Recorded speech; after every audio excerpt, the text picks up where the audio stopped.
Hi everybody, this is Ravi Nallapreddy from Precision Academy. Ethics exam, how to score more marks. చాలా important topic ఇది మీకు. ఎందుకంటే ఎగ్జామ్లో this is going to make all the difference. Civil services ఎగ్జామ్లో అయితే చాలా ఎక్కువ score చేసుకోవచ్చు ఎథిక్స్లో. అది ఎలా, ఆ సీక్రెట్స్ నేను మీకు చెప్తాను ఈరోజు. దిస్ క్యాన్ అంటే మీకు సర్వీస్, ఇప్పుడు గ్రూప్ 1లో అయితే సర్వీస్ రావడానికి రాకపోవడానికి ఉన్న తేడా, అంతా మంచి స్టూడెంట్సే కాబట్టి మీరు ఒక 10-15 మార్కుల్లోనే ఉంటుంది. ఆ డిఫరెన్స్ ఈ పర్టికులర్ వీడియో ద్వారా మీకు వస్తుంది. ఎథిక్స్ సివిల్స్లో అయితే ఒక 20 మార్కుల దాకా మీకు తేడా వస్తుంది. ఈ పర్టికులర్ వీడియో చూడడం ద్వారా, ఈ పర్టికులర్ సెషన్లో మీరు పార్టిసిపేట్ చేయడం ద్వారా you can score really good marks. అది ఎలా అనేది నేను కొన్ని చెప్తాను ఇప్పుడు. That will change probably the outcome of your exam. ఈ స్కోర్ చేయడంలో how to score more marks with the very same knowledge, అది నేను చెప్తాను. ఎక్కువ మార్కులు మీకు తెలిసిన విషయాలను బేస్ చేసుకొని ఎట్లా ఎక్కువ స్కోర్ చేసుకోవాలి, తర్వాత how to structure your answer, ethics పేపర్లో మీ ఆన్సర్ని ఎలా స్ట్రక్చర్ చేయాలి, ఈ రెండు మీకు ఇప్పుడు తెలుస్తాయి. 3 most important determinants of the outcome are the score ఏంటంటే, గుడ్ ఆన్సర్కి ఆర్డినరీ ఆన్సర్ని డిఫరెన్షియేట్ చేసేటి 3 ఉంటాయి. ఒకటి diagrams. For each answer try to have 1 diagram. చాలా ఇంపార్టెంట్ ఈ డయాగ్రామ్స్. అవి ఎలా ఏమి నేను మొత్తం ఎక్స్ప్లెయిన్ చేస్తాను. తర్వాత theories, concepts, models, thinkers, quotations, ఇవి మీరు 20% ఆఫ్ ది ఆన్సర్ ఇది ఉండాలి. వాళ్ళు అడగరు డైరెక్ట్గా, దీనికి అసోసియేటెడ్ థీరీస్, కాన్సెప్ట్స్ అన్నీ రాయండి, మోడల్స్ ఎక్స్ప్లెయిన్ చేయండి అని అడగరు. కానీ మీరు ఇవి పెట్టాలి. తర్వాత ఎగ్జాంపుల్స్, సబ్స్టాన్షియేషన్స్. 2 ఎగ్జాంపుల్స్ రాస్తే మంచిది. మినిమం ఒక ఎగ్జాంపుల్ ఉండాలి ప్రతి ఆన్సర్లో. ఈ కాన్సెప్ట్స్ గురించి నేను ఎలా చేయాలి, ఎలా డెవలప్ చేసుకోవాలి, వీటిల్ని ఎలా ప్రజెంట్ చేయాలి, ఎన్ని రకాల డయాగ్రామ్స్ ఉంటాయి అన్నీ నేను ఇప్పుడు ఎక్స్ప్లెయిన్ చేస్తాను. First I will go to the diagrams part. ఇదేంటి బయాలజీ కాదు కదా, డయాగ్రామ్స్ అన్నీ ఎందుకు అనుకోకండి. డయాగ్రామ్స్ చేస్తే చాలా యూస్ఫుల్. ఇప్పుడు మల్టిపుల్ టైప్స్ ఆఫ్ డయాగ్రామ్స్ చెప్తాను. సో ఈ డయాగ్రామ్స్ ఎందుకున్నాయంటే బేసిక్గా మీకు అర్థం చేసుకోవడానికి కూడా పనికొస్తాయి. ఫస్ట్ మీరు ప్రిపరేషన్ అప్పుడే డయాగ్రామ్లో పెట్టుకోగలిగితే యాక్టివ్ లెర్నింగ్ ప్రాసెస్ అది. ఆల్రెడీ డయాగ్రామ్ బుక్లో ఇచ్చింటే పర్లేదు, లేకపోతే మీరు సొంతంగా తయారు చేసుకుంటే ఒక డయాగ్రామ్ రెడీ చేసుకొని ఉంటే క్లారిటీ వస్తుంది. ప్రజెంట్ చేసేటప్పుడు చాలా ఈజీగా ఉంటుందన్నమాట ఎవాల్యుయేటర్కి. ఓకే, ఈ డయాగ్రాము చూస్తేనే అర్థమైపోయింది, ఓకే ఇతనికి అర్థమైంది అని ఎగ్జామినర్కి అర్థమైపోతుంది. మీకు ఫస్ట్ లెర్నింగ్లో హెల్ప్ అవుతుంది, ఆర్గనైజ్ చేసుకోవడంలో థాట్స్. తర్వాత ఎగ్జామినర్కి ఈజీ అవుతుంది. అన్నిటికంటే ముఖ్యంగా రిలేటెడ్ కాన్సెప్ట్స్ ఉంటాయి. ఇప్పుడు ఫర్ ఎగ్జాంపుల్ ఇక్కడ చూపించాను చూడండి, ఈ వెన్ డయాగ్రామ్స్ రిలేటెడ్ కాన్సెప్ట్స్ని అర్థం చేసుకోవడానికి, ప్రజెంట్ చేయడానికి వెన్ డయాగ్రామ్స్ చాలా హెల్ప్ అవుతాయి. ఇప్పుడు ఎథిక్స్ ఉంది, లా ఉంది. ఈ రెండిటికి కొన్ని ఎథికల్ ఉంటాయి, కానీ లా దాన్ని కవర్ చేయదు. కొన్ని లీగల్ అనిపిస్తాయి, కానీ ఎథికల్ అనిపించదు. కొన్నేమో 2 మోస్ట్లీ ఏముంటాయి, ఎథికల్ అండ్ లీగల్ ఉంటాయి. కాబట్టి ఏది ఎథికలో అది లీగల్ ఉంటుంది. కానీ ఎథికల్ అయ్యి లీగల్ కాంది, లీగల్ అయ్యి ఎథికల్ కాంది, అది కూడా తెలుసుకున్నామంటే క్లారిటీ వస్తుంది మనకి. ఈ రెండింటి మధ్యలో డిఫరెన్స్ అర్థం చేసుకోవాలి అంటే, ఈ రెండింటి మధ్యలో క్లారిటీ కావాలంటే కన్ఫ్యూజ్ అవుతాం. ఎందుకంటే 95% ఇలా ఉంటాయి, ఎథికల్ అండ్ లీగల్ ఉంటాయి. కాబట్టి ఎథికలా లీగలా అన్నప్పుడు అన్నీ కన్ఫ్యూజన్ అయిపోతాం. సో ఒక 100 ఐటమ్స్ తీసుకుంటే ఒక 2 లీగల్ ఉండి ఎథికల్ కానటివి, ఒక 3 ఎథికల్ ఉండి లీగల్ కానటివి వచ్చేసరికి అవి మాత్రమే సపరేట్గా అర్థం చేసుకోవాలి మనం. అలా కాకుంటే కన్ఫ్యూజ్ అయిపోతాం. So this diagram will help you అనమాట ఎక్స్ప్లెయిన్ చేయడానికి, అర్థం చేసుకోవడానికి. తర్వాత ఎథికల్ లీగలే కాకుండా మోరల్ కూడా తీసుకురండి. Something which is ethical, something which is legal, something which is moral. ఇది కొన్ని ఉంటాయి, ethical and moral but not legal.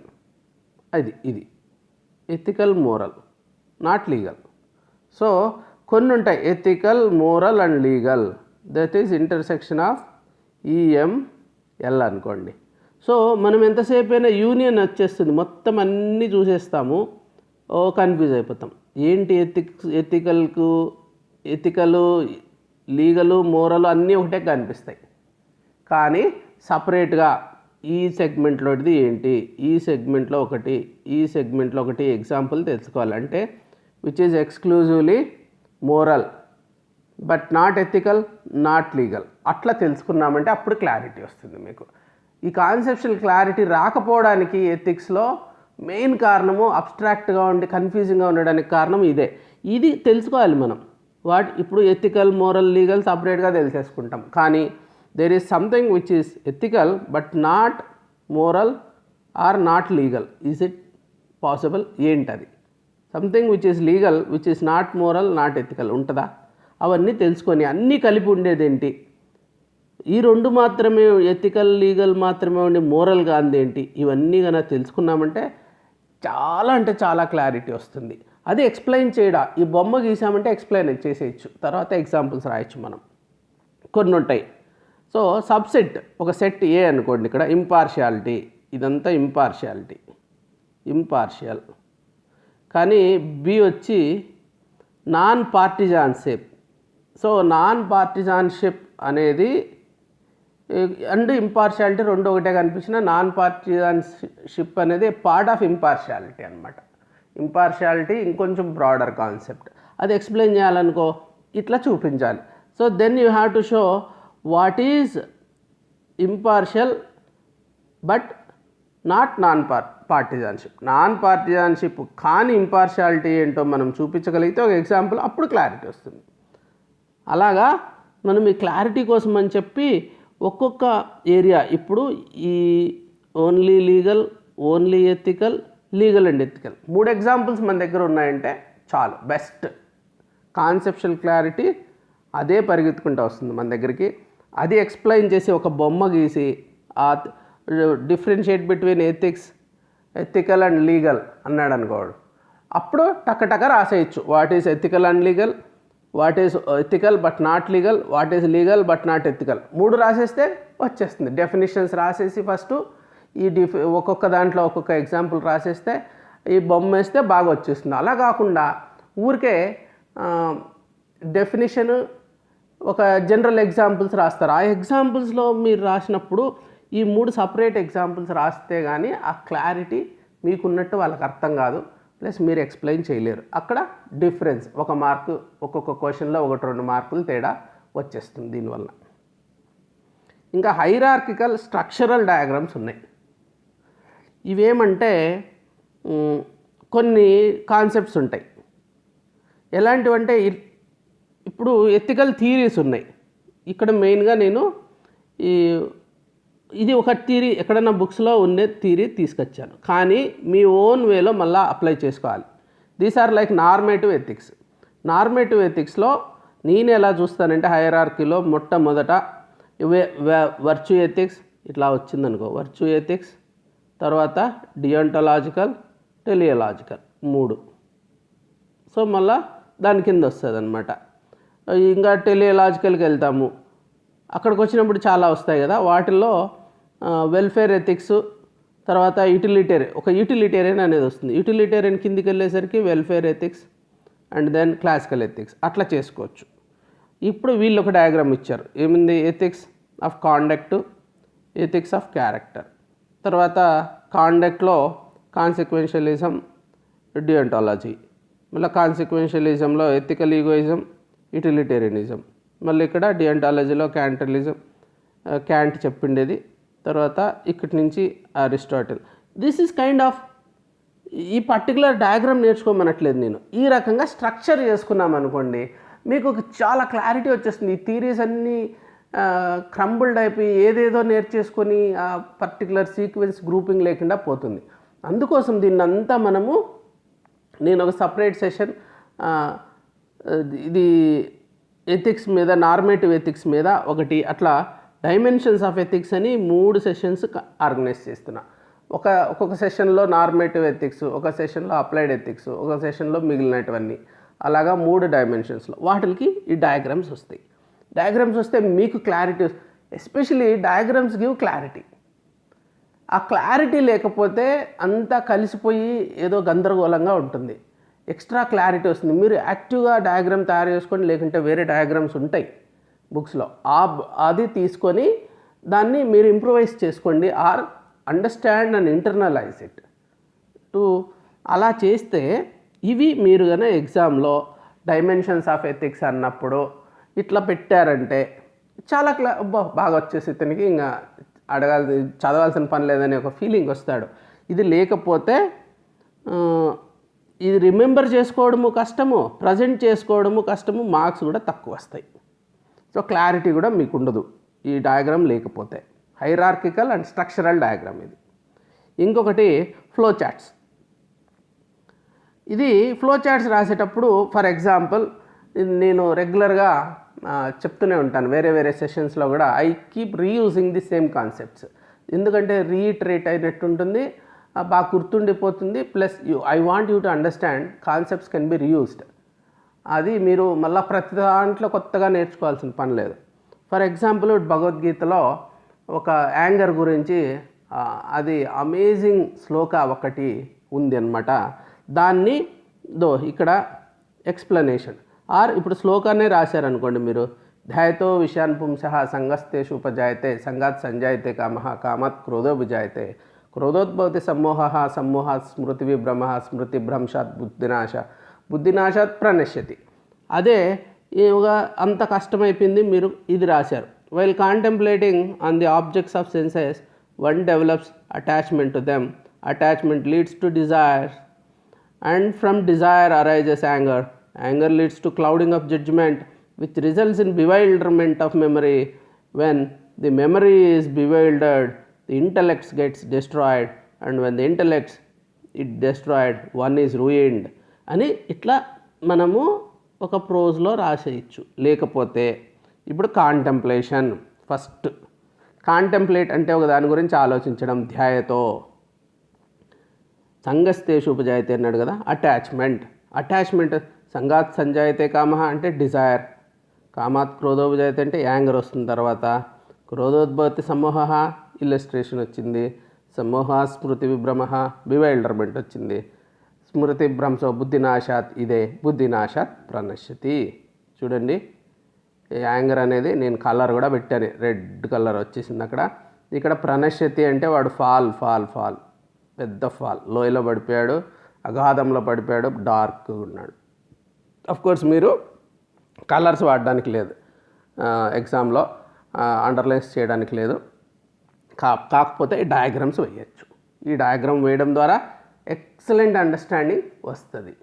ఇప్పుడు క్లారిటీ వచ్చేసింది. ఓకే, ఇంత క్లారిటీతో చెప్పినాక ఇంకా చదవాల్సిన పని లేదు వాళ్ళకి. మీకు కూడా క్లారిటీ వచ్చేసింది ఇది ఉంటే, ఈ డయాగ్రామ్ ఉంటే. అసలు యాంగర్ ఎందుకు వస్తుంది, యాంగర్ వస్తే ఏమవుతుంది, ఈ డయాగ్రామ్ చూస్తే ఇంకేం కావాలా. సో ఇది ఫ్లో డయాగ్రామ్ ఇది. అలా కాకుండా ఫ్లో చార్ట్స్లో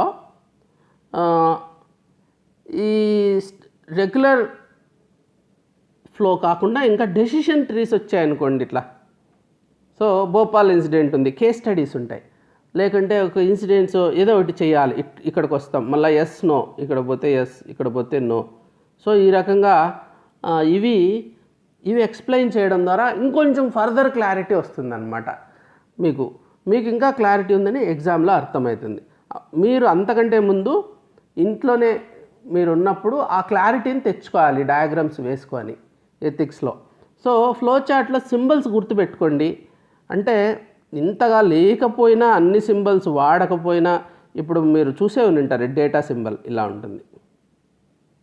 సో ఇది ఒక డెసిషన్ ఉంటుంది, డెసిషన్ సింబల్ ఇలా ఉంటుంది. ఒక ప్రాసెస్ సింబల్ వచ్చి ప్రాసెస్, ఇలా ఈ మేజర్గా కొన్ని సింబల్స్ గుర్తుపెట్టుకుంటే చాలన్నమాట. తర్వాత చాలా రకాల సింబల్స్ ఉన్నాయి ఇక్కడ. ఈ సింబల్స్ అన్నీ వాడకపోయినా ఈ డెసిషను, ప్రాసెస్ ఇట్లాంటివి మీరు బాగా గుర్తుపెట్టుకోవాలి. గుర్తుపెట్టుకొని వాటిని వాడుకున్నారంటే ఒక ఫ్లో చార్ట్ వస్తుంది. ఇది ఎక్స్ప్లెయిన్ చేయడానికి చాలా యూస్ఫుల్. కొన్ని కాన్సెప్ట్స్ ఎక్స్ప్లెయిన్ చేయడానికి ఫ్లో చార్ట్స్ యూజ్ అవుతాయి. తర్వాత సర్క్యులర్ డయాగ్రామ్స్ ఉంటాయి. సర్క్యులర్ డయాగ్రామ్స్ అంటే ఫర్ ఎగ్జాంపుల్ ఈ బిజినెస్ ఎథిక్స్ ఉంది. బిజినెస్ ఎథిక్స్ గురించి మనం చెప్పాలనుకున్నాం.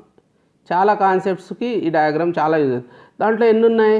ఒక 7 రకాల బిజినెస్ ఎథిక్స్లో మళ్ళీ కాంపోనెంట్స్ ఉన్నాయి అని చెప్పాలనుకున్నాం అనుకో. ఇప్పుడు హానెస్టీ ఇట్లా పెట్టేసి ఒకటి honesty, excellence, responsibility, compassion, citizenship, fairness, respect, ఇలాగా ఇది ఈ డయాగ్రామ్ ఈ పర్టికులర్ అని కాదు. Again you can have your own sub components, కానీ this is one way of expressing. ఈ డయాగ్రామ్ ఎలా ఎక్స్ప్రెస్ చేయాలో మీకు చూపిస్తుంది అనమాట. సర్క్యులర్ డయాగ్రామ్స్ ద్వారా మనం ఎక్స్ప్రెస్ చేయొచ్చు. పిరమిడ్ మోడల్, ఇది కూడా చాలా important model. So 4 levels of corporate social responsibility కోసం అని చెప్పి ఇక్కడ ఒక పిరమిడ్ మోడల్ తయారు చేయడం జరిగింది. Economic responsibility, legal responsibility, ethical responsibility, philanthropic responsibility. So philanthropic responsibility దగ్గరనే సిఎస్ఆర్ ఒక 4th లెవెల్. అదొకటే అనుకుంటాం మనం, సిఎస్ఆర్ అంటే ఫిలాంథ్రాపిక్ అని. కానీ ఎకనామిక్ రెస్పాన్సిబిలిటీసు, లీగల్ రెస్పాన్సిబిలిటీసు, ఎథికల్ రెస్పాన్సిబిలిటీసు కూడా ఉన్నాయి. ఇక్కడ తగ్గించి కొంత డబ్బులు ఇక్కడ స్పెండ్ చేసిస్తే ఫిలాంథ్రాపిక్ రెస్పాన్సిబిలిటీ, అదొకటే కాదు సిఎస్ఆర్. అది ఎక్స్ప్లెయిన్ చేయాలనుకో ఈ పిరమిడ్ డయాగ్రామ్ చూపించాలి. నేను మామూలుగా కొన్ని వందల సార్లు ఈ డయాగ్రామ్, ఇంకొక డయాగ్రామ్ చెప్తాను, మాస్లోస్ హైరార్కీ అనే ఒక డయాగ్రామ్. నేను ఇంట్లోనే గీసుకుంటూ ఉంటాను. ఎవరి గురించి అర్థం చేసుకోవాలన్నా, నా గురించి అర్థం చేసుకోవాలన్నా, నీడ్ హైరార్కీ. ఇప్పుడు ఫిజికల్ నీడ్స్ ఉంటాయి మనిషికి, తర్వాత సెక్యూరిటీ నీడ్స్ ఉంటాయి, తర్వాత సోషల్ నీడ్స్ ఉంటాయి, తర్వాత ఎస్టీమ్ నీడ్స్ ఉంటాయి, ఇక్కడ సెల్ఫ్ యాక్చువలైజేషన్ నీడ్స్ అని ఉంటాయి. సో ఈ నీడ్స్ని అర్థం చేసుకోవాలంటే ఓకే, నాకున్న ఫిజికల్ నీడ్స్ ఏంటి, దాటేసానా, ఇది సెక్యూరిటీ నీడ్స్, వాళ్ళు ఎవరు ఎందుకు ఎట్లా బిహేవ్ చేస్తున్నారు అర్థం చేసుకోవడానికి. సో ఈ Maslow's hierarchy extremely useful leadership model కానీ, మోటివేషనల్ మోడల్కి, తర్వాత మేనేజ్మెంట్కి, అన్నిటికీ పనికొస్తుంది. అది ఎక్స్ప్లెయిన్ చేయడానికి ఒక పిరమిడ్ మోడల్ మనం వాడచ్చు. So this is I'm giving you multiple ways, multiple diagrams. ఏది దేంట్లో ఫిట్ అవుతుందో అర్థం చేసుకోండి మీరు. ఇంకొక సర్క్యులర్ మోడల్ చెప్తాను ఇక్కడ. ఇది బిజినెస్ ఎథిక్స్దే ఇంకొక రకంగా. ఇప్పుడు honesty, good behaviour, follow laws, never mislead, ఇలాంటి ఒక మన ఇండివిజువల్ పర్స్పెక్టివ్లో చేసిందే సర్క్యులర్ మోడల్ ఇది. ఇంకా డయాగ్రామ్స్ గురించి అర్థం చేసుకున్నారు కాబట్టి ఇప్పుడు theories, concepts, models, thinkers and quotations. ఇది 20% ఆఫ్ యువర్ ఆన్సర్. ఇది ఉంటే మంచిది. సో ప్రతి ఆన్సర్కి థియరీసు, కాన్సెప్ట్స్, మోడల్స్, థింకర్స్, కొటేషన్స్ ఇవి ఇంటర్లింక్ చేయాలి. మనము సిలబస్లో ఒక చోట ఒక ఐటెం ఉన్నప్పుడు అక్కడ సపరేట్గా నేర్చుకుంటాము. అలా కాదు, థింకర్స్ అని సపరేట్ ఉంటుంది, గ్రేట్ థింకర్స్ అనేసి, లీడర్స్ అని, అది సపరేట్గా నేర్చేసుకొని ఇంకా వేరే వాటికి అప్లై చేయరు, కానీ అప్లై చేయాలి. ఇవన్నీ ఇంటర్లింక్. ఒక దాంట్లో ఉండేదాన్ని ఇంకొక దాంట్లో వాడుకోవాలి మనం. ఇంకొక చోట డైమెన్షన్స్ ఆఫ్ ఎథిక్స్ అని థీరీస్ ఇస్తాడు, ఆ థీరీస్ని మళ్ళీ ఇంకొక చోట వాడుకోవాలి మనం. So these are all interlinked. కానీ ఇంటర్లింక్ చేస్తే మీకు రీయూజబిలిటీ వస్తుంది. కానీ రీయూజ్ చేసుకునేది రాక మీరు ఒకటే దానికి వాడుతూ ఉంటారు. ఒక గరిట ఉంటుంది, అది కూర గరిట అని ఉంటుంది, ఇంకా దానికే వాడుతూ అంటారు. మీకు ఇంకా వేరే దాంట్లో కూడా వాడచ్చు అని తెలియదు. అట్లా ఒక ఎక్కువ యూటెన్సిల్స్ అవసరం ఉన్న వాటినే మల్టిపుల్ ప్లేసెస్లో వాడుకోవచ్చు. అది అన్నమాట. ఇప్పుడు ఇది ఉప్పు కారం లాగా, అది లేకుండా అన్నీ మీకు ఏ కూరల్లో అయినా వాడచ్చు. కానీ దానికి ఒక సపరేట్, దీనికి ఒక సపరేట్ ఏమి ఉండదు, అన్నీ ఒకటే దాంట్లో పెట్టుకుంటాం కదా. అలాగే ఈ థియరీస్, కాన్సెప్ట్స్, మోడల్స్ అన్ని చోట్ల పనికొస్తాయి అది ఎట్లా చూపిస్తాను నేను. ఏ థియరీస్ ఇప్పుడు నార్మేటివ్ అప్రోచెస్ ఉన్నాయి, like virtue ethics, ethics of care, deontological, categorical imperative, theological approach వాడుతూ ఉండాలి. Generously use all these concepts in your answers. ఎక్కడో చోట అప్లై చేసేసుకోండి. ప్రాగ్మాటిక్ ఎథిక్స్ అని, రేషనల్ ఎథిక్స్ అని, divine command theory, divine right, మళ్ళా ఇవన్నీ యూటోపియన్ సోషలిజము, హెడోనిజము, యుడైమోనియా. ఈ యుడైమోనియా గురించి ఎక్కడో చోట పెట్టేసేయాలి. అలాగా మన థీరీస్ అన్నిటినీ సపరేట్గా చదువుకున్న వాటిని అప్లై చేసుకోవాలి మనము. ఆ ఇంటర్లింకింగ్ చాలామంది చేయలేకపోవడం వలన చాలా తక్కువ స్కోర్ చేసుకుంటారు. ఇప్పుడు కొన్ని కాన్సెప్ట్స్ చెప్తాను. లోయర్ డూయర్ స్ప్లిట్ ఇట్లాంటి వాడితేనే వీడేదో చెప్తున్నాడు రా అనుకుంటారు. లేకంటే ఇదే విషయం మనము ఆ పేరు వాడకుండా చెప్పచ్చు. Lower doer split of Dayanand Saraswati అంటే పర్ఫెక్ట్ ఉంటుంది. When a person lies, for example, is aware that what he is saying is contrary to the truth. ఎవరైనా అబద్ధం చెప్పేటప్పుడు వాడు చెప్తా ఉండేది అబద్ధమని వాడికైతే తెలుసు, పక్కన వాళ్ళకి తెలిసిన తెలియకుండా. The knower, as a knower he is one position, is in one position, as a doer is in another position. అది నోయర్ వేరు, డూయర్ వేరు అయిపోయారు ఇక్కడ. It creates a conflict. Definitely మనం బిహేవ్ చేస్తున్నప్పుడు వేరే వాళ్ళని నమ్మించడం కోసం దాని గురించి చెప్తూ ఉంటామా, కానీ లోపల వేరే ఉంటాం. How can you use it in all case studies? చాలా కేస్ స్టడీస్లో it poses A moral dilemma, use lower doer split. So మనము ఒక కేస్ స్టడీ చేసేటప్పుడు చెప్తుంటారు, నీకు ఇది తప్పని తెలుసు, లేకుంటే నీకు ఇది అబద్ధం అని తెలుసు, మాట్లాడుతున్నావు అబద్ధాలన్నీ, అప్పుడు నువ్వు ఓకేనా, లేకుంటే ఇది తప్పని తెలుసు కానీ చేయాల్సి వస్తుంది ఆ పరిస్థితిలో, నువ్వు చేస్తావా అన్నప్పుడు then you can say I will not do it because I don't want to encounter this lower doer split అని రాసేసినాం అనుకో, అయిపోయి ఇంకా వాడు సబ్స్టాన్షియేట్ అయిపోతుంది వాడు కాన్సెప్ట్. అలా కాకుండా I don't want to do it, I'm answerable to my conscience అంటే okay, I don't want to do it, I don't do it అనేసి ఇక్కడ I don't want to number 1 state. అది దాన్ని ఇంకొంచెం ఎన్హాన్స్ చేయాలంటే I will go by my conscience, second step. ఇంకొకటి ఇంకా బాగా చెప్పాలంటే థర్డ్ లెవెల్లో లోయర్ డూయర్ స్ప్లిట్ అని చెప్పామనుకో, I don't want lower doer split అని చెప్పేస్తే వీడు పర్ఫెక్ట్ ఆన్సర్ అని వాళ్ళు అర్థం చేసుకుంటారు. నీ కాన్సెప్షువల్ క్లారిటీ ఉంది, ప్లస్ ఆ కాన్సెప్ట్స్ని చెప్పాలా. ఎప్పుడైనా ఎథిక్స్లో ఈ కాన్సెప్ట్స్ లేకుండా సొంతంగా చెప్తే జనరిక్ ఆన్సర్ అయిపోతుంది. ఇంకొక కాన్సెప్ట్ చెప్తాను, concept of the doctrine of karma. అంటే ఇది కాజేషన్ థియరీ అనమాట. A cause at present must produce an effect in future. ఇప్పుడు ఏదైనా ఒక పని చేసావు దాని అంతే అయిపోయింది అనుకుంటావు, కానీ భవిష్యత్తులో కంపల్సరీగా దాని ఎఫెక్ట్ ఉంటుంది. ఏముంటుంది, ఎలా ఉంటుంది భవిష్యత్తులో మీకు అర్థమవుతుంది. కానీ ఏ పని చేసినా మంచి చెడు whatever you do will have an impact in future. ఇంకొకటి, an effect at present must had a cause in the past. ఇప్పుడు ఒకటి జరిగింది అంటే దానికి ఏదో ఒక కాజ్ ఉండే ఉంటుంది. కాజ్ లేకుండా ఏది జరగదు. ఏమి జరిగినా దానికి ఒక మూలం అనేది ఉంటుంది. We just may not be able to trace it, but it always has. That is karma, doctrine of karma. So each cause will produce its own effect.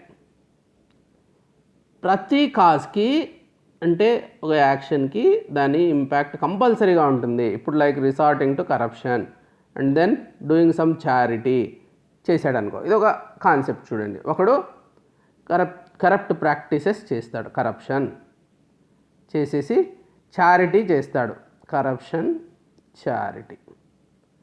They think it nullifies. So నేను ఇప్పుడు కొంత కరప్ట్ ప్రాక్టీసెస్ చేశాను, వెంకటేశ్వర స్వామి గుడిలో వెళ్ళి అక్కడ ఇంత ఒక 50,000 తక్కువ కరప్ట్, ఎక్కువ కరప్ట్ 1 కోటి రూపాయలు ఇంకొకటి చేసేసాను కాబట్టి ఇది కాంపెన్సేట్ అయిపోయింది అనుకుంటారు. That compensation does not happen. కరప్షన్కి నువ్వు చేసినందుకు వచ్చే ఎఫెక్ట్ దానికి వస్తుంది, చారిటీకి వచ్చే ఎఫెక్ట్ వస్తుంది, దేనికి వచ్చేది దానికి వస్తుంది. అంతేగాని ఇప్పుడు +20 -5 అనుకో, this is not equal to మళ్ళా ఈ +20కి +20 ఎఫెక్ట్ వస్తుంది, -5కు -5 ఎఫెక్ట్ వస్తుంది. అంతేగాని నల్లిఫై అయిపోయి +15 ఎఫెక్ట్ రాదు. అది మీరు గుర్తుపెట్టుకోవాలి. దీంట్లో డాక్ట్రిన్ ఆఫ్ కర్మాలో సెకండ్ థింగ్. ఫస్ట్ది వచ్చి when there is a cause there will be effect, when there is an effect there is a cause, there must be a cause. అలాగే దెర్ ఈస్ నో కాంపెన్సేషన్, లేకి ఒక effect nullify కావు, దేనికి అదే వస్తుంది. As shall you so shall you reap. నువ్వు ఏ విత్తనం వేస్తావో అదే చెట్టుగా అవుతుంది తర్వాత. Doctrine of karma is like moral thermostat. Sometimes the linkage may not be seen but they exist. గుర్తుపెట్టుకోండి అది. ఇప్పుడు we are now facing climate change, global warming ఇలాంటివి. Something went wrong somewhere in the past, clear. ఇప్పుడు మారింది, ఎందుకో మారింది మనకు తెలీదు, కానీ ఎందుకు అనేది ఒకటి ఉంటుంది, ఏదో కారణం ఉంటుంది. Nature is responding now. Anthropogenic reasons అయి ఉండొచ్చు, లేకుంటే అదర్ రీజన్స్ అయి ఉండొచ్చు. Something went wrong or something happened, so this is happening now. So cause effect relationship మనం ఎస్టాబ్లిష్ చేయకపోయినా there will be a cause when there is an effect, when there is a cause there will be an effect. That is doctrine of karma. So you use this word doctrine of karma wherever you think.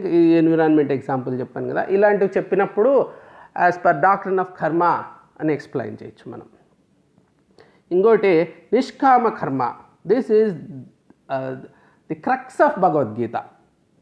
ఏమంటే నిష్కామ కర్మ అంటే selfless are desireless action. అంటే కామకర్మ అంటే కామ్యకర్మలు అనేటివి. So సకామ కర్మ అంటారు, లేకుంటే that will have desire. So is an action performed without any expectation of fruits or results. దీంట్లో ఫలితం గురించి కాకుండా చేసే పనులు. Has been variously explained as duty for duty's sake. ఈ పని దానికోసమే చేయాలి. Work is worship.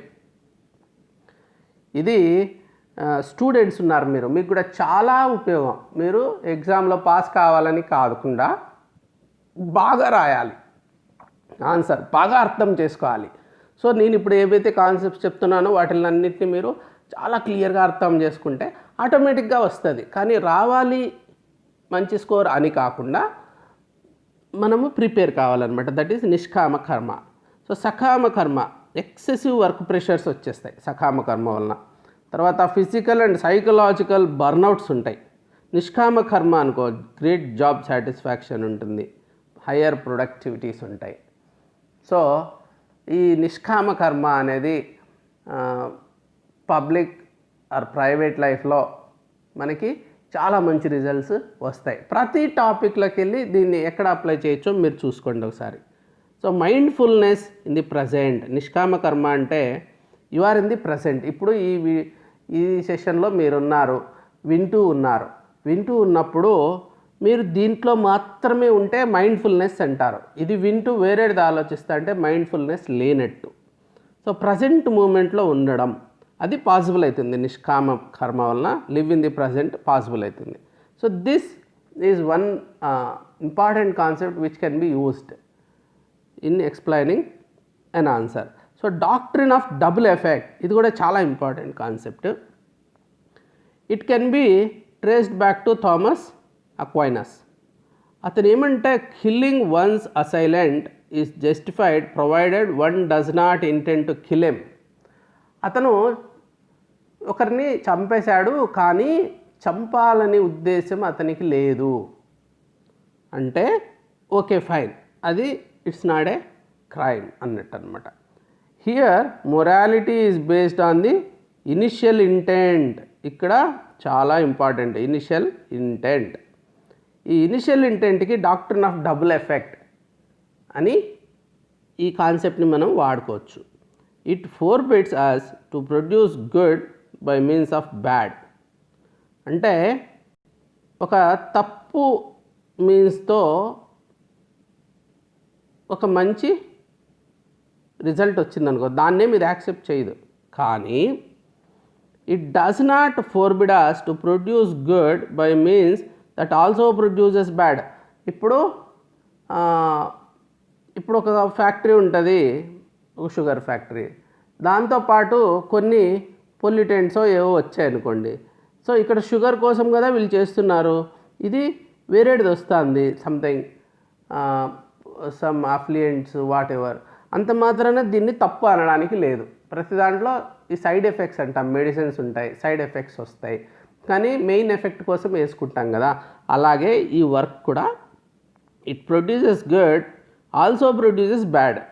So good is more than bad, then it accepts అనమాట. There is difference between negative means and means that also produce negative outcomes. Also produce negative outcomes, అది negative means అంటే negative outcomes. ఇక్కడ a means which also produces negative outcomes, yes, they accept this. Negative means they don't, but means which produce good but also produces some bad, that is doctrine of double effect. రెండు effects ఉంటాయి, ఒకటి మంచి ఒకటి చెడు. మంచిది బాగా ఉంటుంది స్ట్రాంగ్గా చెడు కంటే, అది వాళ్ళు చెప్తారు. ఇప్పుడు అబ్రహాం లింకన్ ఒక కొటేషన్ ఉంది, చాలా famous quotation. The true rule in determining to embrace or reject anything is not whether it has any evil in it, but whether it has more evil than good. ఏదన్నా వద్దు అనుకోవాలంటే దాంట్లో evil ఉందా లేదా అని చూడకూడదు, evil is more than good ఉందా అని చూడాలి, అప్పుడు అది చేయకూడదు. There are few things wholly evil and wholly good, కొన్ని మాత్రమే ఉంటాయి 100% బ్యాడ్ 100% గుడ్ అని. Almost everything, especially of governmental policy, is an inseparable compound of the two. So package deal అనుకోవచ్చు. అమెరికాలో ఉన్నప్పుడు ఫ్రెండ్స్ అంతా అనేటోళ్ళు ఇట్స్ ఎ ప్యాకేజ్ డీల్ అని. అమెరికాలో ఉండడం చాలా మంచిగా ఉంటాయి, కొన్ని కోల్పోతాం, ఇట్స్ ఎ ప్యాకేజ్ డీల్ అంటాం కదా అట్లా. So that our best judgment of the preponderance between them is continually demanded. ఎప్పటికప్పుడు మనం చూసుకుంటూ ఉండాలి. సో మంచి జరుగుతుంది, చెడు జరుగుతుంది, మేజర్ పాలసీస్ మేజర్ స్కీమ్స్ ఏదైనా కానీ మంచి ఎక్కువ జరిగి చెడు తక్కువ జరిగితే చాలు, అదే ఆయన చెప్పేది. సిమిలర్ టు దిస్ అంటే డబుల్ ఎఫెక్ట్ ఉంటుంది అని చెప్తున్నాడు ఆయన. మీన్స్ గురించి పట్టించుకోవట్లే. Here doctrine of double effect it even considers the means, but ఆ means which produces good and also produces something negative, that's acceptable in doctrine of double effect. So ఇది కంక్లూషన్స్లో చాలా బాగా యూజ్ అవుతుంది ఈ కాన్సెప్ట్. ఎట్లానో చెప్తాను. ఇప్పుడు cyber space and internet blessing are curse to human civilisation in long run అని అడిగాడు అనుకో. ఇది మనము బ్లెస్సింగ్ అని చెప్పాలి, కానీ కర్స్ కూడా ఉంది. సైబర్ స్పేస్ వలన వచ్చే negative what ever we handle all that. ఎందుకంటే ఎప్పుడైనా మనము ఒకటే చెప్పుకుంటా పోము. దాన్ని బ్లెస్సింగా కర్స్ అంటే ఓన్లీ బ్లెస్సింగ్ అని రాసుకుంటూ వెళ్ళిపోతే వాడికి ఏం marks Rao. So how it is a curse అని కూడా రాసి బ్లెస్సింగ్స్ రాసిన తర్వాత లాస్ట్లో కంక్లూడ్ చేసేటప్పుడు డాక్ట్రిన్ ఆఫ్ డబుల్ ఎఫెక్ట్ వాడుకోవచ్చు. దానివల్ల బ్లెస్సింగ్స్ ఉంటే కర్స్ అవుతుంది, కాకపోతే బ్లెస్సింగ్స్ అనేది ఎక్కువ ఉంది, it's more blessing and less curse అంటే we will go with it. రెండు ఉన్నంత మాత్రాన ఏమీ తప్పు లేనిది కావాలంటే కుదరదు. కాబట్టి కొన్ని నెగిటివ్ ఎఫెక్ట్స్ ఉంటాయి, దాన్ని ఈ రకంగా ఓవర్కమ్ కావచ్చు. ఓవర్కమ్ కాలేనటివి కూడా కొన్ని ఉన్నప్పటికీ బెనిఫిట్స్ సూపర్ సీడ్ అది డిమెరిట్స్ అనుకోండి, దెన్ గో హెడ్. అది ఒక concept. We can use the name doctrine of double effect or use the quotation of Abraham Lincoln and then conclude. అది చాలా బాగుంటుంది. చాలామంది అక్కడ స్ట్రక్ అయిపోతారు, ఏం కంక్లూడ్ చేయాలని అర్థం కాక. ఇది మంచిది కానీ అది చెడ్డది, రెండు రాశాం కదా ఇప్పుడు ఎట్లా అని. చెడ్డది అనేదానికి ఎక్కువ పాయింట్లు వచ్చినాయి అనేది కాదు, దేనికి ఎక్కువ పాయింట్ నెంబర్ ఆఫ్ పాయింట్స్ కాదు, total benefit or total problem ఎంత ఉంది దాంట్లో. So digital economy a leveller or a source of economic inequality. So digital economy వలన ఇన్ఈక్వాలిటీస్ కూడా వస్తున్నాయి కదా. అన్నప్పుడు అక్కడ కూడా ఇదే చెప్పచ్చు. So it's a leveller. Doctor of double effect చూపించాలి అంటే ఎకనామిక్ ఇన్ఈక్వాలిటీస్ కూడా వస్తుంటాయి. ఇట్స్ ఏ లెవెలర్, కానీ అల్టిమేట్లీ ఇది multinational corporations saviours or saboteurs. దీనివల్ల మంచి ఎంత జరుగుతుంది, చెడు ఎంత జరుగుతుంది మొత్తం చెప్పి if you want to support this saviours అని అప్పుడు ఏం చేస్తామంటే డాక్టర్ ఆఫ్ డబుల్ ఎఫెక్ట్ వాడుకుంటాం. అలాగే special economic zones boon or bane. Yes, boon, మనం బూన్ అని చెప్పాలి. ఇది ఈజీ, మామూలుగా బూన్ అని చెప్పడం ఈజీ, ఎందుకంటే ఎకనామిక్గా డెవలప్ అవుతాం కాబట్టి. ఇప్పుడు గవర్నమెంట్ పాలసీ సపోర్ట్ చేస్తుంది, అన్ని ప్రభుత్వాలు చేస్తున్నాయంటే అది మంచిగా ఉంటుంది ఎక్కువ. So they all use this utilitarian concept which is proponed by Abraham Lincoln కాబట్టి మంచిగా ఉంటుంది. సో దాన్ని ఈజీగా ఎక్స్ప్లెయిన్ చేసేసి సో కొన్ని నెగిటివ్ ఇంపాక్ట్స్ కూడా చెప్పాలి. చెప్పిన తర్వాత ఈ డాక్టర్ ఆఫ్ డబుల్ ఎఫెక్ట్ వాడుకోవచ్చు. ఇప్పుడు English medium education boon or bane అంటాడు. మంచి మనం సపోర్ట్ చేయాలనుకుంటాం, ఫస్ట్ నెగిటివ్ అన్నీ రాసేస్తాం, తర్వాత సపోర్ట్ చేస్తాం, లాస్ట్లో డాక్టర్ ఆఫ్ డబుల్ ఎఫెక్ట్ వాడేసి yes there are some negatives but positives are more than negatives. కాబట్టి డాక్టర్ ఆఫ్ డబుల్ ఎఫెక్ట్ ప్రకారము I support the use of English medium in education. 3 capitals issue ఉంది ఏపీలో. Boon or ben అంటారు, మంచి ఉంటుంది కొంచెం చెడు ఉంటుంది. డాక్టర్ ఆఫ్ డబుల్ ఎఫెక్ట్ ప్రకారము మనము వెళ్ళిపోదాము, మంచి ఎక్కువ ఉంది అని చెప్పి కంక్లూడ్ చేయొచ్చు మనం. And we can use this Abraham Lincoln quotation. Polavaram project ఉంది, దానివల్ల లాభాలు ఉంటాయి, నష్టాలు ఉంటాయి. Any other policy, any big thing will have positives and negatives. Be aware of all this both sides, then conclude it. ఒకటి doctor of double effect వాడేసి వేరే 2 effects వచ్చేసాయి, సేమ్ కాంపోనెంట్ 2 ఎఫెక్ట్స్ వచ్చాయి, రెండింటిని డీల్ చేస్తాం. డాక్టర్ ఆఫ్ డబుల్ ఎఫెక్ట్ వాడతాము, మంచి వైపు వెళ్ళిపోతాం. అదనమాట. చాలా యూస్ఫుల్ కాన్సెప్ట్, చాలా ఎస్ఎస్లో వాడుకోవచ్చు. మామూలుగా ఎథిక్స్ సబ్జెక్ట్లో కూడా చాలా వాడచ్చు అనమాట. మామూలుగా ఇది కన్ఫ్యూజింగ్ ఉంటుంది, ఎస్పెషల్లీ కేస్ స్టడీస్లో బోత్ సైడ్స్ ఉంటుందన్నమాట. అట్లాంటి మోరల్ డైలమాస్ ఉండేటివే ఇస్తారు కేస్ స్టడీస్, లాస్ట్లో ఇది వాడుకోవాలి మనం, అది రిజాల్వ్ చేసేస్తుంది. క్యాబ్ మోడల్, ఇది అమేజింగ్ మోడల్. దీన్ని నేను చాలా క్వశ్చన్స్ ఆన్సర్స్లో దీన్ని వాడుకోవడం జరిగింది. సో ఒక్కసారి మళ్ళీ చెప్తాను. ఇప్పుడు కాగ్నేటివ్ ఉంది అంటే మనిషి నాలెడ్జ్, బిలీఫ్స్, ఒపీనియన్స్ అవన్నీ కాగ్నేటివ్గా ఉంటాయి. అఫెక్ట్స్ అంటే దట్ బికమ్స్ ఫీలింగ్స్ అనమాట. దాన్ని అంతా ఫీలింగ్స్ లేకి, ఎమోషన్స్ లేకి, లైక్ యాంగర్, హ్యాపీనెస్ అవన్నీ. తర్వాత అవన్నీ వచ్చినాక బిహేవియర్ వచ్చేస్తుంది మనిషికి. ఓవర్ట్ బిహేవియర్, పరిగెత్తాడు, ఇంకొకటి ఏదో చేస్తాడు, అదంతా జరుగుతుంది. కొంతమందిని ఇష్టపడతాడు, ఎక్స్ప్రెస్ చేస్తాడు. సో ఇవన్నీ ఇది ఒక క్యాబ్ మోడల్. ఈ క్యాబ్ మోడల్ అంటే ఏమీ లేదు, కాజ్ ఎఫెక్ట్ మోడల్. ఈ కాగ్నిటివ్ బేస్ చేసుకొని ఎఫెక్ట్ వస్తుంది, దాన్ని బేస్ చేసుకొని బిహేవియర్ వస్తుంది, ఒక సీక్వెన్స్లో నడుస్తూ ఉంటుంది. దీన్ని మనము మల్టిపుల్ ప్లేసెస్లో వాడచ్చు. ఎట్లా? So root cause cascading effect, దీన్ని వాడుకొని ఇప్పుడు సివిల్ సర్వీస్లో వచ్చిన 3 క్వశ్చన్స్లో చూపిస్తాను మీకు ఎలా వాడచ్చు. సో దీన్ని బట్టి మీకు ఎన్ని క్వశ్చన్స్లో అయినా ఎట్లా వాడచ్చో cause effect model, cab model చూడండి మీరు. Anger is a harmful negative emotion. It is injurious to both personal life and work life. So discuss how it leads to negative emotions, how it can be managed and control. ఈ managed and control చేయాలంటే అసలు ఇక్కడ anger ఉంది. So anger ఎందుకు వచ్చింది, anger వస్తే ఏమవుతుంది, ఈ 2 తెలియాలి. నేను అప్పుడు ఇంతకుముందు ఒక ధ్యాయతో విషయాన్ని పుంసహా చెప్పాను కదా, ఆ రకంగా ఇది దాని కాజ్ ఎఫెక్ట్. ఈ 2 కన్నా మనం ఎక్స్ప్లెయిన్ చేయగలిగితే cause and effect, then we can manage. ఈ కాజెస్ తెలియకంటే మేనేజ్ చేయడం కష్టం. వచ్చేసిన తర్వాత 1 to 10 counting at all that doesn't work, రాకుండా చేసుకోవాలి. కాబట్టి కాజెస్ అన్నీ మనము అర్థం చేసుకోవాలి. అది అర్థం చేసుకున్న తర్వాత మొదట్లోనే ఎర్లీ వార్నింగ్ సిస్టమ్ లాగా మొదట్లోనే మనం అర్థం చేసుకొని మేనేజ్ చేసుకోవచ్చు. అక్కడే హోల్డ్ చాలా ఈజీ. ఇప్పుడు కోట దగ్గరికి వచ్చేసి రాజు ప్రాకారంలోకి వచ్చేసిన తర్వాత కస్టమ్ డిఫెన్స్, మొట్టమొదట్లోనే ఫస్ట్ లైన్ ఆఫ్ డిఫెన్స్ ఒకటి ఉంటుంది, సెకండ్ లైన్ ఆఫ్ డిఫెన్స్ ఉంటుంది. అన్నీ వాడు చాలా దూరంగా ఉన్నప్పుడే ఎనిమి అక్కడ కౌంటర్ చేయాలి, లేదా సోర్స్కి వెళ్ళి డెస్ట్రాయ్ చేయాలి. వీళ్ళు స్మోక్ హిమ్ అవుట్ అన్నాడు కదా బుష్ ఒసామా బిన్ లాడెన్, వాడు ఎక్కడుంటాడో అక్కడికి మనం యుద్ధాన్ని తీసుకుపోతామని. అట్లా అవన్నీ చేయాలంటే మేనేజ్డ్, హౌ టు మేనేజ్ అదనమాట. తర్వాత ఇంకా young people with ethical conduct are not willing to come forward to join active politics, suggest steps. మనం ఏం చేయాలి, జస్ట్ టక స్టెప్స్ వెళ్ళిపోకూడదు.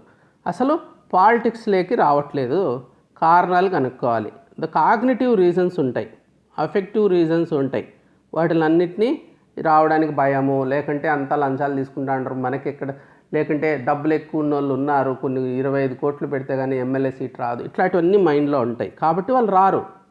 నాకు ఇంకా మళ్ళీ పెళ్లి ఇవన్నీ అర్థం చేసుకోవాలంటే కాగ్నిటివ్ అండర్స్టాండింగ్ ఉండాలి మనకు. క్యాబ్ మోడల్ వాడుకుంటే నేను దానికి సపరేట్ సెషన్లో మొత్తం ఎక్స్ప్లెయిన్ చేశాను దీన్ని, క్యాబ్ మోడల్ని ఎలా వాడచ్చు ఇక్కడ అని. We're witnessing increasing instances of sexual violence against women in the country despite existing legal provisions against it. The number of such incidents is on the rise. అంటే నిర్భయ కేసు కావచ్చు, ఇంకా ఏదో ఒకటి పెడుతూనే ఉన్నారు కేసులు, ఇంకా స్ట్రింజెంట్, ఇంకా విపరీతమైన స్ట్రింజెంట్ చేస్తూ అన్నారు. అయినా కానీ ఇన్సిడెన్సెస్ తగ్గట్లేదు, చూస్తూనే ఉన్నాం కదా. ఎంత స్ట్రాంగ్ ఎనాక్ట్మెంట్స్ జరిగినా కానీ same things are happening. Why cab model వాడాలి మళ్ళీ మనం అక్కడ అర్థం చేసుకోవాలంటే. ఇంకా స్ట్రింజెంట్ చేసుకుంటూ వెళ్ళిపోతున్నారు. ఇది మైండ్లెస్ అనమాట. ఇది ఎందుకు కావట్లేదు? ఈ యాక్ట్స్ ఉన్నాయి. What these acts are intended to do, they ఒక ఇన్స్టిల్ ఎ ఫియర్, ఆ తప్పు అనే భయం కలగాల. అది ఎప్పుడు వస్తుంది నిజంగా అంటే ఇంప్లిమెంట్ అయినప్పుడు. ఇప్పుడు 1000 లేకుంటే 1,00,000 ఇన్సిడెంట్స్ జరిగాయి అనుకున్నాం, ఈ atrocities on women, sexual atrocities. వాటిల్లో మనకి ఒక 10 మందికి ఉరి శిక్ష పడుతుందేమో ఈ 1,00,000లో. అంటే ఎంత లెస్ ప్రాబబిలిటీ, అది లోయెస్ట్ ప్రాబబిలిటీ. దాన్ని హూ కేర్స్? ఇప్పుడు రోడ్లోకి వెళ్తే యాక్సిడెంట్ అవుతుంది, పాసిబిలిటీ ఉంది, ఎవడన్నా భయపడతాడా? భయపడ్డు కదా. ఇది కూడా అంతే, మనం తప్పు చేస్తాం, వాళ్ళు అసలు వాళ్ళు కోర్టు దాకా పోరు, పోలీస్ స్టేషన్ దాకా పోరు ఆడవాళ్ళు, అట్లే ఉండిపోతారు. అది 99%, 1% వెళ్తారు. ఆ వెళ్ళిన 1%లో 1%కి ఏమన్నా జస్టిస్ జరుగుతుంది, అది కూడా జరగకపోవచ్చు. మనకి రిస్క్ లేదు. అదిగాక ఆ టైంలో వాడంత రిస్క్ ఆలోచించడు, వాడికి బ్లర్డ్ అయిపోతాడు, వాడు సమ్మోహాత్ స్మృతి విభ్రమ అని చెప్పాను కదా. అట్లా ఈ బివైల్డర్మెంట్ వాడికి ఇంకేమీ ప్రపంచంలో గుర్తుండదు, ఏమన్నా అయిపోయినాయి అనేసి చేసేస్తాడు తప్పు. అలాంటి వాడికి మనం చేయాల్సింది ఏమంటే క్యాబ్ మోడల్ వాడాలి. క్యాబ్ మోడల్ వాడేసి వాడి కాగ్నిటివ్, వాడి మైండ్లో కాగ్నిటివ్ మైండ్ సెట్ అక్కడికి వెళ్ళాలి. వెళ్ళిన తర్వాత అఫెక్టివ్ ఎలా ఉంది, తర్వాత బిహేవియర్, వీడు చేసే తప్పు ఉంది కదా, బిహేవియర్ కిందకి వస్తుంది. మనము వెనక్కి వెళ్ళాలి, 2 స్టెప్స్ వెనక్కి వెళ్ళాలి. వీడికి ఇక్కడ సెక్షువల్ డిజైర్ వచ్చింది ఆమె మీద, అక్కడ అది ఎందుకు వచ్చింది, వీడి కాగ్నిటివ్. ఇక్కడికి వెళ్ళి వాడిని మార్చాలి, అప్బ్రింగింగ్లో చేంజెస్ తీసుకురావాలి, సెన్సిటైజ్ చెయ్యాలి. అటువైపు వాళ్ళకి ఎంత బాధ అవుతుంది, వాళ్ళది కూడా ఒక లైఫే కదా. అలాగా వాడిని we have to sensitise him. వాళ్ళకి అప్బ్రింగింగ్లోనే వాళ్ళని వాళ్ళు కంట్రోల్, తప్పు జరగకూడదు, జరిగిన తర్వాత ఏదో చేస్తామని కాదు, తప్పు జరగకూడదు. తప్పు చేసేవాడు తర్వాత అఫెక్ట్ అయ్యే అమ్మాయి, అక్కడ కూడా కొంచెం చేయాలి మనం కాగ్నిటివ్ అఫెక్టివ్ బిహేవియర్. ఎందుకంటే వాళ్ళు ఏదో భయపడిపోవడము, ఏమేమో అయిపోవడము, ఎవడన్నా అటాక్ చేస్తే డూ యువర్ బెస్ట్, నిన్ను సేవ్ చేసుకోవడం కొని ఏమన్నా చెయ్యి. ఈ ప్రాసెస్లో కావాలంటే అతను వాడు ఎవడైతే నిన్ను అటాక్ చేయాలని వచ్చాడో, సెక్షువల్ అఫెన్స్ చేయాలని వచ్చాడో, వాడు చనిపోయినా ఏం కోర్టులో నీకేం కాదు, నీ డిఫెండ్ చేసుకుంటున్నావు నిన్ను నువ్వు, దట్ ఈస్ నాట్ రాంగ్. కాబట్టి గో హెడ్, అటాక్ హిమ్. అప్పుడు వాడేమంటే భయపడతాడు, ఎప్పుడో కోర్టులో ఏమో జరుగుతుంది కాదు, అక్కడే ఏం చేస్తుందో కొరికేసి గిల్లేసి గిచ్చేసి కళ్ళు పీకేసి ఏదో ఒకటి చేస్తా అంటే వాడు పారిపోతాడు. ఇంకా వాడి మూడు అన్నా మారిపోతుంది కనీసం. సో ఇది 2 వైపుల నుంచి మనము కాగ్నిటివ్ అఫెక్టివ్ బిహేవియరల్ మోడల్లో ఇన్నోవేటివ్ సొల్యూషన్స్ అన్నాడు. కాబట్టి ఇదే real solution and that is innovative solutions. ఇప్పుడు ఎంతసేపు అయినా కోర్టులు మరి చట్టాలే ఆలోచిస్తున్నాము, అది వర్కౌట్ కాదు, ఎప్పటికైనా కాదు. చాలా తప్పు డైరెక్షన్లో వెళ్తున్నాం మనము. అది మనము ఎక్స్ప్లెయిన్ చేసి అర్థం చేసుకోవడానికి క్యాబ్ మోడల్ వాడచ్చు. సో క్యాబ్ మోడల్ 3 చోట్ల వాడాను, 3 క్వశ్చన్స్, చాలా క్వశ్చన్స్కి వాడచ్చు క్యాబ్ మోడల్. సో ఇట్లా మోడల్స్ని రీయూస్ చేసుకోండి, మోడల్స్ని యూస్ చేయండి. ఫస్ట్ ఆఫ్ ఆల్ యూస్ చేయకుండా రాసేస్తే ఆన్సర్ చాలా హాలోగా ఉంటుంది. తర్వాత థింకర్స్, స్క్రిప్చర్స్, కోట్స్, ఇది మనం సపరేట్గా థింకర్స్ అని చదువుతాం, గ్రేట్ లీడర్స్ అని. మళ్ళీ వేరే క్వశ్చన్ వస్తుంది యాటిట్యూడ్స్లోనే ఎక్కడో, దీన్ని వాడండి, you have it, use it. ఎందుకున్నాయి అవి, ఆ క్వశ్చన్ అడగలేదు కదా అనుకుంటారు. ఇక్కడే వస్తుంది బెస్ట్ ఆన్సర్కి ఆర్డినరీ ఆన్సర్కి మధ్యలో తేడా. సో మీకున్న కాన్సెప్ట్స్ అన్నిటినీ రీయూస్ చేసుకుంటూ ఉండాలి ఎప్పుడు. ఒక స్టూడెంట్ నన్ను అడిగాడు, సార్ ఇంత డిఫరెంట్ యాంగిల్స్లో ఎలా రాయగలిగారంటే, that is a practice that I do. అన్నీ ఒక దాంట్లో ఉండేది ఒక దాంట్లో, ఇప్పుడు భగవద్గీత ఏదో చదివేస్తే సరిపోదు, దాన్ని అప్లై చేసుకోవాలా, మల్టిపుల్ సోర్సెస్ అన్నీ కనెక్ట్ చేసుకోవాలా. ఈ కాన్సెప్ట్స్ అన్నీ ఎథిక్స్లో ఇచ్చిన concepts, great leaders separate, attitude separate, emotional intelligence separate, dimensions separate, అట్లా కాదు, ఇవన్నీ రిలేటెడ్. ఈ రిలేటెడ్ కాన్సెప్ట్స్ అన్నిటినీ మీరు కనెక్ట్ చేసుకోండి, యాటిట్యూడ్ అన్నీ కనెక్ట్ చేసుకోవాలి మనం. తర్వాత ఇప్పుడు థింకర్స్ ఉన్నారు, thinkers Socrates, Plato, Aristotle, Immanuel Kant, Abraham Lincoln, John Locke, Karl Marx, Rawls, Machiavelli, ఇదంతా వెస్ట్రన్ థింకర్స్. గాంధీజీ, అబ్దుల్ కలాం, వివేకానంద, బుద్ధ, కౌటిల్య, శ్రీ అరబిందో, దయానంద సరస్వతి, ఇవన్నీ ఇండియన్ ఇవి సపరేట్గా తెలుసుకుంటాం. తెలుసుకుని ఊరుకుంటే ఏం లాభం, అది రియల్ లైఫ్లో వాడాలా. రియల్ లైఫ్ అంటే ఈ అన్ని క్వశ్చన్స్ రియల్ లైఫ్ క్వశ్చన్సే ఎథిక్స్లో, అవన్నిట్లో వాడచ్చు మనం వీళ్ళని.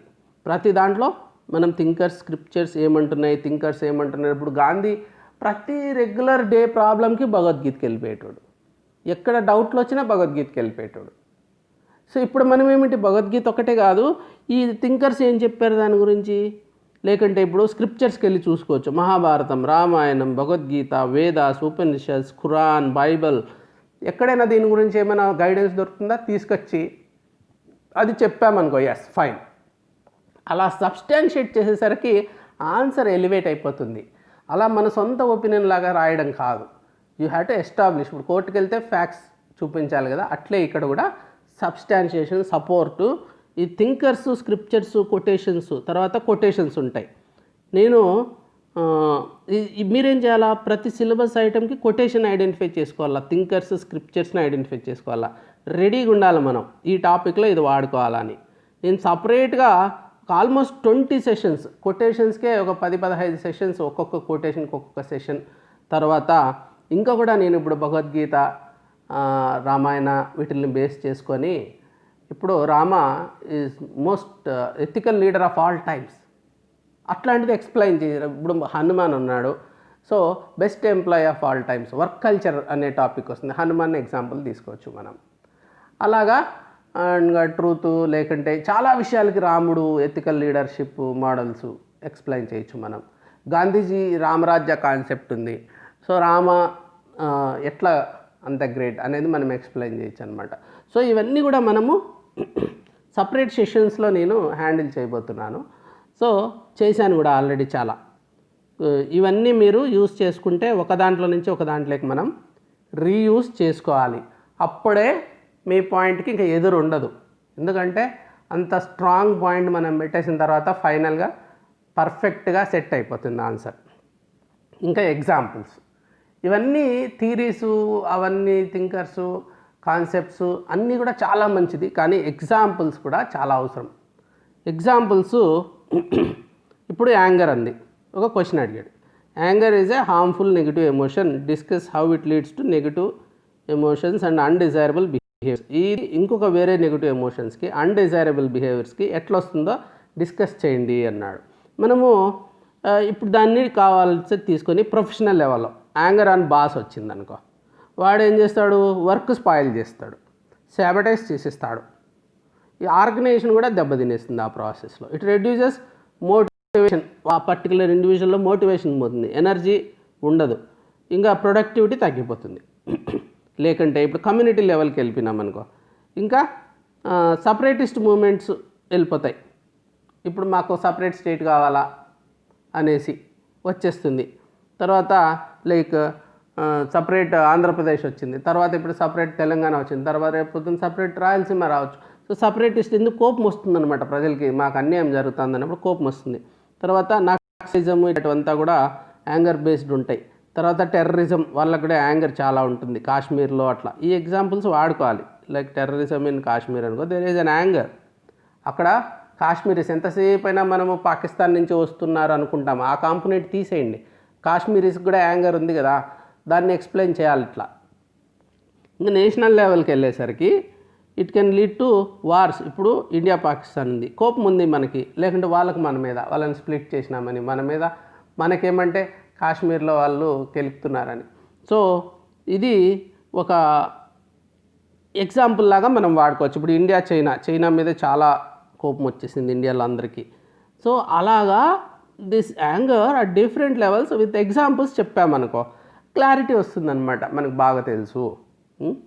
ఇంకొక దానికి చెప్తాను ఎగ్జాంపుల్స్ ఎలా వాడచ్చని. Emotional intelligence is the ability to make your emotions work for you instead of against you. మనకు ఉపయోగపడాలి మన ఎమోషన్స్, అగైనిస్ట్ కాదు, అది చెప్పాలి. So do you agree with this view?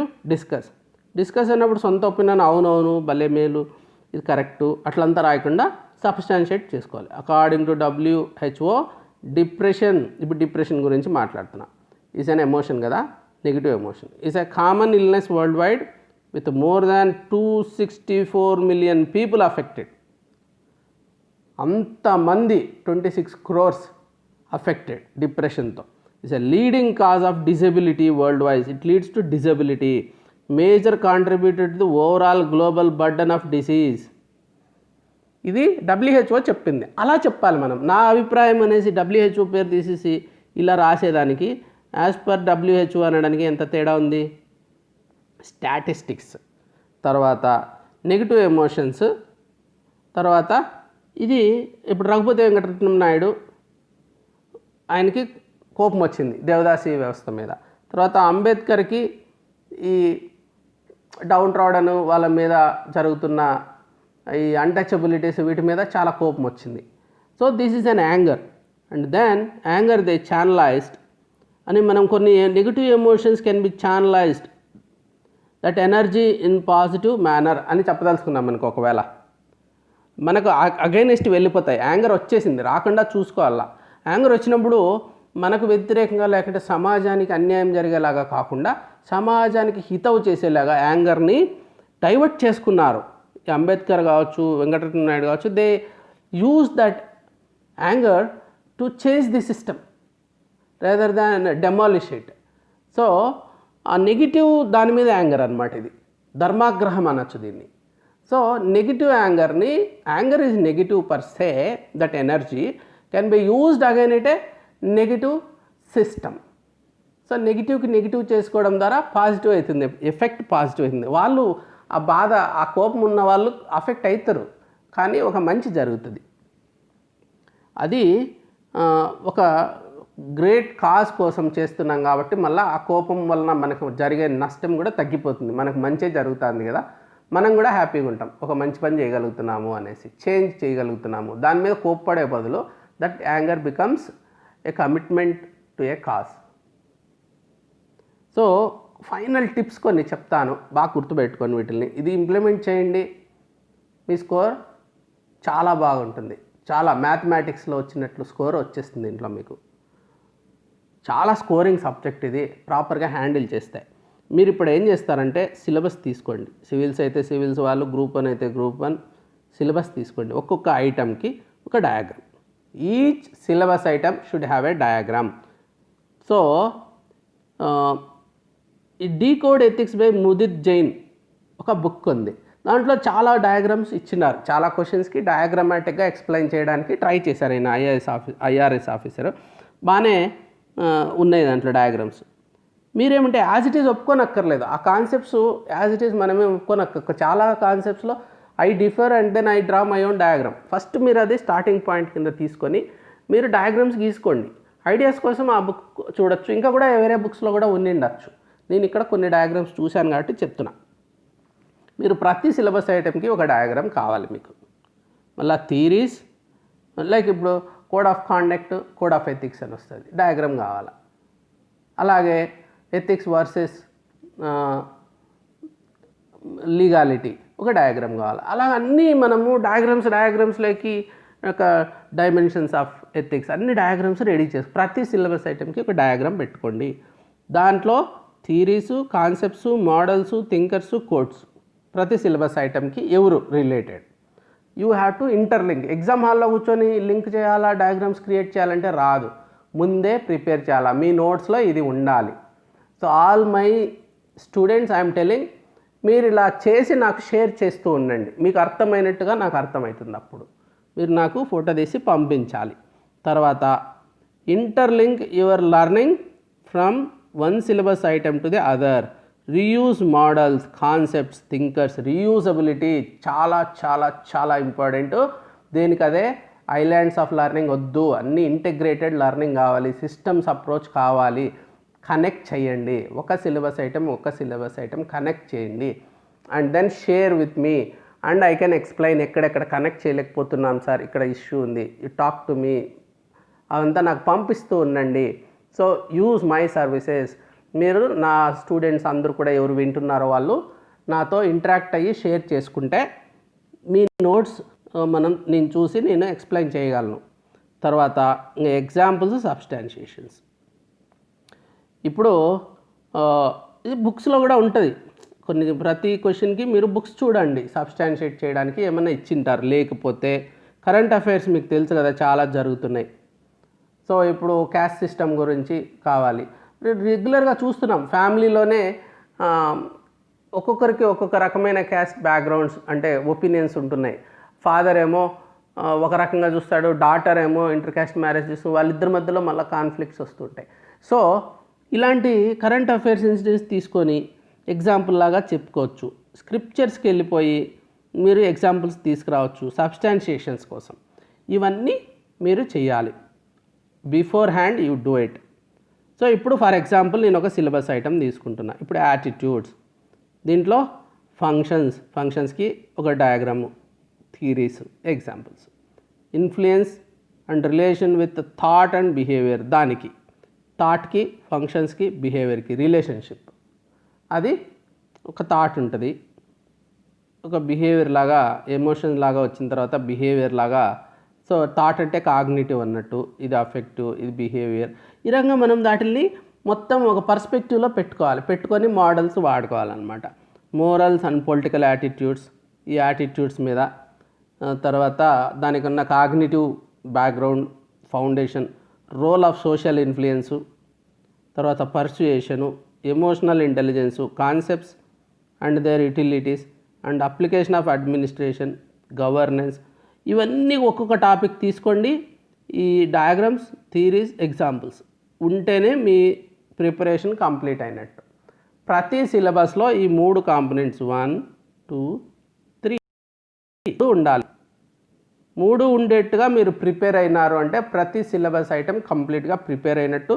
దాని మీద ఏ క్వశ్చన్ వచ్చినా అవుట్ స్టాండింగ్ ఆన్సర్ మీరు రాయొచ్చు. So thank you for joining me. Hope this was useful.